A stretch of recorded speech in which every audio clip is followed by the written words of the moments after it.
you and welcome to this video where I will help you out how to share your conversation link in ChatGPT with someone else. It's so easy to find this because right now I was building a history channel and I found very many good names. So right now what we need to do is we want to share this good chat here with a friend of mine that is also running the channel. So what we need to do now is click here on share.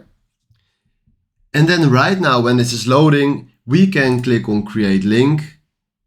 And then right now we copy this link, and if I paste it just right here in the chat, he will send us to this chat or this conversation. So just there's one thing that you need to do, and that is share this link with someone on WhatsApp, email, or whatever you're using.